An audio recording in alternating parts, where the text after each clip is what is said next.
ನಮಸ್ಕಾರ ಫ್ರೆಂಡ್ಸ್. ಏನಿದು ಟೊಮೆಟೊ ತೋರಿಸ್ತಾ ಇದ್ದೀನಿ, ಟೊಮೆಟೊ ಕಟ್ ಮಾಡೋದು ತೋರಿಸ್ತೇನೆ ಅಂದ್ಕೊಂಡ್ರೆ ಇಲ್ಲ, ಇವತ್ತು ಮಾಡ್ತಾ ಇರೋದು ಅವಲಕ್ಕಿ. ಬೆಳಗ್ಗೆ ಸ್ವಲ್ಪ ಲೇಟ್ ಆಯಿತು ಹೇಳೋದು, ಯಾಕಂದರೆ ರಾತ್ರಿ ಮಲ್ಕೊಂಡಿದ್ದೆ 12:30 ಆಯಿತು. ಬಿಕಾಸ್ ಆಫ್ ಮೈ ಸನ್, ಅವನು ಆಟ ಆಡಿ ಅವ್ನು ಮಲಗಿಸೋಷ್ಟರಲ್ಲಿ 12:30 ಆಯಿತು. ಸೊ ಬೆಳಗ್ಗೆ ಎದ್ದ ತಕ್ಷಣ ಅವಲಕ್ಕಿ ನೋಡಿದೆ, ಅವಲಕ್ಕಿ ಮಾಡಿಬಿಡೋಣ, 4-5 ಡೇಸ್ ಆಯಿತು ಮಾಡೇ ಇಲ್ಲ ಅಂತ ಹೇಳಿ ಅವಲಕ್ಕಿ ಮಾಡೋಕ್ಕೆ ಈರುಳ್ಳಿ, ಟೊಮ್ಯಾಟೊ, ಮೆಣಸಿನ್ಕಾಯಿ ಇದೆ ಅಲ್ಲ ಮೇಯ್ನ್, ಅದನ್ನು ಕಟ್ ಮಾಡಿಕೊಂಡೆ. ಆಮೇಲೆ ಇದ್ರ ಜೊತೆಗೆ ನಮ್ಮ ಮನೆಯವ್ರಿಗೆ ಬಾಕ್ಸ್ ಬೇಕಂತ ತಾಲಿಪಟ್ಟು ಮಾಡೋಕ್ಕೆ ಅದಕ್ಕೂ ಕಟ್ ಮಾಡ್ಕೊತಾ ಇದ್ದೆ. ಈರುಳ್ಳಿ, ಕ್ಯಾರೆಟು ತುರ್ಕೊಂಡಿದ್ದೆ, ಆ ಥರ ಮಾಡಿ. ಬಟ್ ನಾನು ಇವಾಗ ತೋರಿಸ್ತಾ ಇರೋದು ಅವಲಕ್ಕಿ ಅಷ್ಟೇ. ನೀಟಾಗಿ ಈ ಥರ, ಅದು ತುಂಬ ಫಾಸ್ಟಾಗಿ ಕಟ್ ಮಾಡ್ಕೊಂಡನಲ್ಲ ನಾನು ಈ ಸರಿ, ಸೊ ಹಾಗಾಗಿ ಅಷ್ಟು ನೀಟಾಗಿ ಬರಲಿಲ್ಲ. ಯಾಕಂದರೆ ಟೈಮ್ ಆಗಿತ್ತಂತ ಫಾಸ್ಟ್ ಮಾಡ್ತಾಯಿದ್ದೆ. ಆಮೇಲೆ ಶೇಂಗಾನ ನೀಟಾಗಿ ಹುರ್ಕೊತಾ ಇದ್ದೀನಿ, ಅದು ಕೆಂಪಗಾಗಬೇಕು, ಅಷ್ಟು ಕೆಂಪು. ಇವತ್ತು ಏನಾಗೋಯ್ತು, ಅರ್ಜೆಂಟಲ್ಲಿ ಕೆಂಪು ಮಾಡೋಕ್ಕೆ ಹೋಗಿ ಸ್ವಲ್ಪ ರೋಸ್ಟ್ ಮಾಡಿಬಿಟ್ಟಿದ್ದೆ.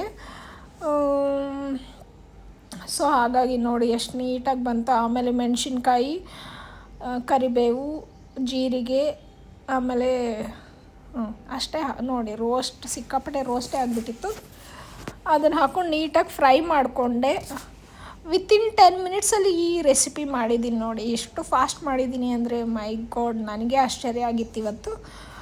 ಸೊ ಫಾಸ್ಟಾಗಿ ಮಾಡಿದ್ರೂ ತುಂಬ ರುಚಿಯಾಗಿತ್ತು ಅಂತ ಹೇಳಿದರು ನಮ್ಮ ಮನೆಯವರು. ಸೊ ಹಾಗಾಗಿ ತುಂಬ ಖುಷಿ ಆಯಿತು ಕೂಡ.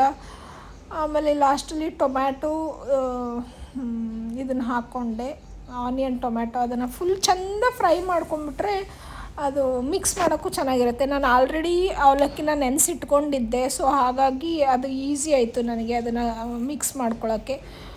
ಇದಕ್ಕೆ ಸ್ವಲ್ಪ ಮೇಲೆ ಬೆಲ್ಲ ಹಾಕ್ಕೊಂಡು, ಅರಿಶಿನ ಹಾಕ್ಕೊಂಡು, ಉಪ್ಪು ಹಾಕ್ಕೊಂಡ್ರೆ ಇನ್ನೂ ಚೆನ್ನಾಗಿ, ಉಪ್ಪು ಬೇಕೇ ಬೇಕು, ಚೆನ್ನಾಗಿ ಅನಿಸುತ್ತೆ. ಆ್ಯಂಡ್ ಫಾಸ್ಟಾಗಿ ನಿಮಗೆ ಬೆಳಗ್ಗೆ ಬೇಕಾದರೆ ಈ ಒಂದು ವಿಡಿಯೋನ ನೋಡಿ. ಆ್ಯಂಡ್ ಈ ವಿಡಿಯೋ ಇನ್ಮೇಲೆ ನಾನು ದಿನ ಒಂದೊಂದು ವಿಡಿಯೋ ಹಾಕ್ತಾನೇ ಇರ್ತೀನಿ. ಎಲ್ಲನೂ ನೋಡಿ ಸಪೋರ್ಟ್ ಮಾಡಿ ನನಗೆ.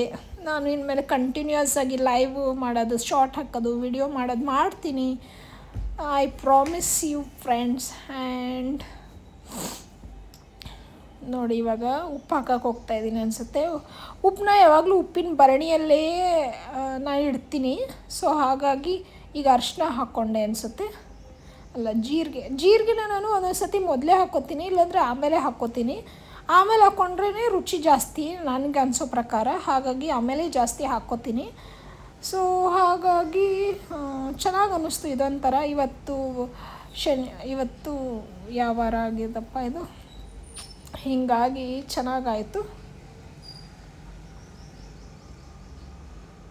ಸೊ ನೋಡಿ, ನೀಟಾಗಿ ಫ್ರೈ ಮಾಡ್ಕೊತಾ ಇದ್ದೀನಿ.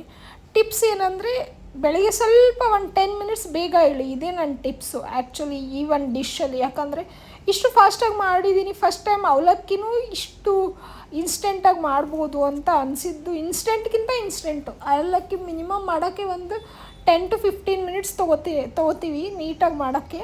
ಬಟ್ ನಾನು ಇಲ್ಲಿ ಅರಿಶಿನ ಹಾಕ್ತೆ ನೋಡಿ, ನಾನಿಲ್ಲಿ ತೊಗೊಂಡಿರೋ ಟೈಮಿಂಗ್ ಏನಂದರೆ 5 to 10 ಮಿನಿಟ್ಸ್ ವಿತ್ ಚಾಪಿಂಗ್ ಎಲ್ಲ ಆಗಿ 5 to 10 ಮಿನಿಟ್ಸ್ ನೋಡಿ. ಈ ಥರ ಭರಣಿಯಲ್ಲಿ ಹಾಕಿಟ್ಟಿದ್ದೆ. ಚಾಪಿಂಗ್ ಬೋರ್ಡ್ ನಾನು ಸ್ಟೀಲ್ ಚಾಪಿಂಗ್ ಬೋರ್ಡ್ ತರಿಸಿದ್ದೀನಿ. ಸೊ ಇವಾಗ ಉಪ್ಪು ಹಾಕ್ಕೊಂಡು ಅವಲಕ್ಕಿನ ಕಲಿಸ್ಕೊಂಡ್ಮೇಲೆ ಎಣ್ಣೆನೂ ಅಲ್ಲೇ ಇಟ್ಟಿದ್ದೀನಿ. ಇವಾಗ ಅವಲಕ್ಕಿ ತೊಗೊತಾ ಇದ್ದೀನಿ. ಅವಲಕ್ಕಿ ತೊಗೊಂಡು ಹಾಕ್ಕೋಬೇಕು. ಇವಾಗ ಅವಲಕ್ಕಿ ತೊಗೊಂಡು ಹಾಕ್ಕೊಂಡ್ರೆ ಆಲ್ಮೋಸ್ಟ್ ರೆಡಿಯಾಗಿದೆ ಇದು ಗೊಜ್ಜು. ಇದಕ್ಕೆ ಅವಲಕ್ಕಿ ಹಾಕ್ಕೊಂಡು ಕಲಿಸ್ಕೋಬೇಕು ನೋಡಿ. ಕಲಿಸ್ತಾ ಇದ್ದೀನಿ, ತುಂಬ ರುಚಿಯಾಗಿತ್ತು. ನಮ್ಮ ಮನೆಯವರಂತೂ ಇನ್ಸ್ಟೆಂಟಾಗಿ ಮಾಡಿದರು, ಸೂಪರಾಗಿ ಮಾಡಿದ್ಯಾ ಅಂತ ಹೇಳಿದರು. ನೀಟಾಗಿ ಎಲ್ಲ ಕಲಿಸಿ ರುಚಿಯಾಗಿತ್ತು. Thank you. ನೀವು ಟ್ರೈ ಮಾಡಿ. Like, share, subscribe.